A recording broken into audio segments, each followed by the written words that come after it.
விக்கிரவாண்டி தொகுதி இடைத்தேர்தல் தற்பொழுது பாமக சார்பில் போட்டியிடும் வேட்பாளர் சி அன்புமணி அவர்கள் தன்னுடைய ஜனநாயக கடமையை ஆற்றி வருகிறார்.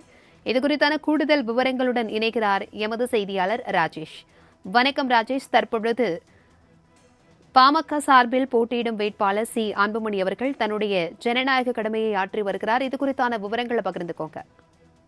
விக்கிரவாண்டி இடைத்தேர்தலை பொறுத்த வரைக்கும் திமுகவை சேர்ந்த அன்னியூர் சிவா மற்றும் பாமகவை சேர்ந்த சி அன்புமணி, நாம் தமிழர் கட்சியின் சார்பாக அபிநயா உள்ளிட்டோர் களம் காண்கின்றனர்.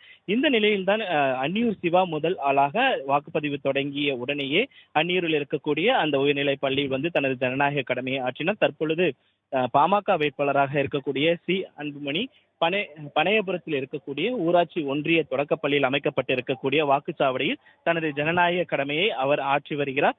இங்கு பொறுத்த வரைக்கும் பாமக மற்றும் நாம் தமிழர் கட்சியை சேர்ந்த அபிநயா மற்றும் திமுகவை சேர்ந்த அன்னியூர் சிவா ஆகியோர் களத்தில் இருக்கிறார்கள்.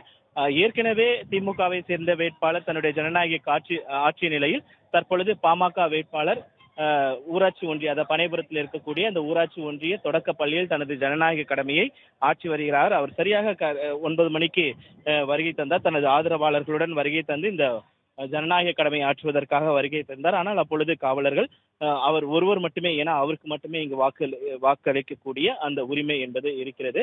மற்றவர்களுக்கெல்லாம் அருகில் இருக்கக்கூடிய வாக்குச்சாவடியில் இருப்பதால் வந்திருக்கக்கூடிய ஆதரவாளர்களை எல்லாம் ஒழுங்குபடுத்தி நீங்கள் அந்த பூத் வாக்குச்சாவடி மையத்திற்குள் செல்ல வேண்டாம் என்று போலீசார் அறிவுறுத்தினார்கள். அப்பொழுது சிறு வாக்குவாதம் ஏற்பட்டது. அதனைத் தொடர்ந்து தற்பொழுது அவர் பாமக வேட்பாளராக இருக்கக்கூடிய சி அன்புமணி தன்னுடைய ஜனநாயக கடமையை தற்பொழுது ஆற்றிவிட்டு செய்தியாளர்களை சந்திக்க உள்ளார்.